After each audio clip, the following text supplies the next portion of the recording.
to battle it out for what is being called one of the most watched House races in the country against freshman Congressman Scott Peters. Welcome, Carl DeMaio. Good How morning. are you? Congratulations, first of all. Thanks. I just got my first full night of sleep in a while. I was just going to say that. Still don't feel the energy, though. I'm sure. You have a long road ahead of you, though, right? Yes, absolutely. This is an important race. It's not just about one congressional seat, and I said this on election night. This is really about sending a message across the country that San Diegans are fed up and frustrated with the divisive and dysfunctional nature of politics. They want to see people get things done, and San Diegans know that I helped turn the city of San Diego around from the brink of bankruptcy, which was the condition that Scott Peters actually left the city in when I took office. And we did that by working across party lines. We laid out good ideas. We didn't care about whether it was a Democrat idea or a Republican idea. We just were looking for good ideas to implement. And we were able to rack up a pretty amazing track record of getting big reform done in a pretty troubled city.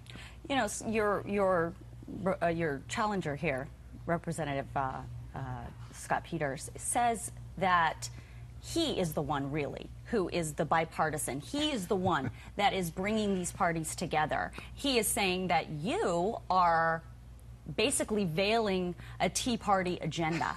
What is your response to that? Well, you know, I think this is a perfect example of what's broken in politics. So the National Democrat Party, and the National Republican Party for that matter, they put out these talking points to smear the other side. Both sides do it. Sure. And it doesn't matter whether it applies to the candidate or not that's running in each individual race. They all use the same ads, the same mailers and flyers. It's cookie cutter. Sure. It's designed to smear the other side. And I think that's why the American people are disgusted with both parties. I have a record of actually getting big reform done. You can't just talk about being bipartisan. You have to actually be able to get things done. Saving the city from bankruptcy, reforming the pension system. All these things required that we work across party lines in San Diego. That's my record. San Diegans know that. They also know that I've been able to take on my own party when necessary. I call them out when I think they're on the wrong track. For example, when they're focusing on divisive social issues, when I think that we should allow individuals to make those decisions. Let's vest them with personal freedom.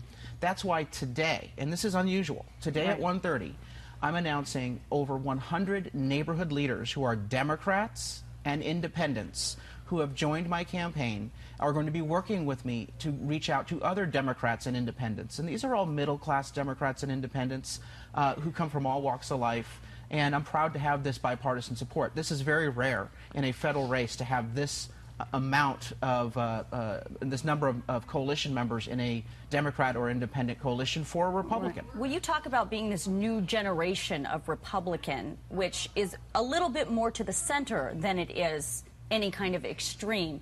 So this is there room in the Republican Party for someone like you? I think so, and I think the primary results on Tuesday sent that strong message that San Diegans said, yeah, we don't want the extremes to control the parties. We want someone who can stand on principle, work collaboratively, and get things done. I don't think there's a Democrat or Republican way, for example, to address the abysmal performance of the Veterans Administration. That's what I was going to ask you about. And so when I launched my campaign a year ago, I said a new generation of Republicans should be about making government work. For example, veterans programs that are requiring long wait times for our veterans. We've got to do something about this.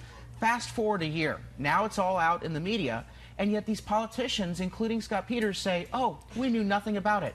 Give me a break.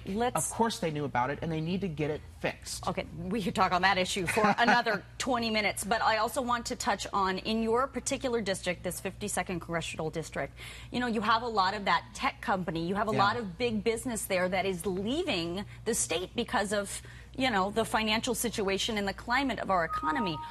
I mean, and you have always run on this fiscal responsibility platform. What is your goal? How can you fix that if you know, the people elect you in November? And this is, you know, again, the central focus of my entire reform agenda is how do we revitalize the economy and create quality jobs. I believe that if we create jobs, that's the best social safety net. It solves a lot of problems.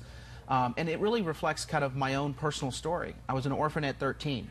I had to work a full-time job while going to college to complete my education. And then I started my own company without bank financing, without government loans or grants. I had to start it with my own personal savings, $3,000 and maxing out credit cards. But I was able to achieve the American dream, building up 2 successful companies and eventually selling them.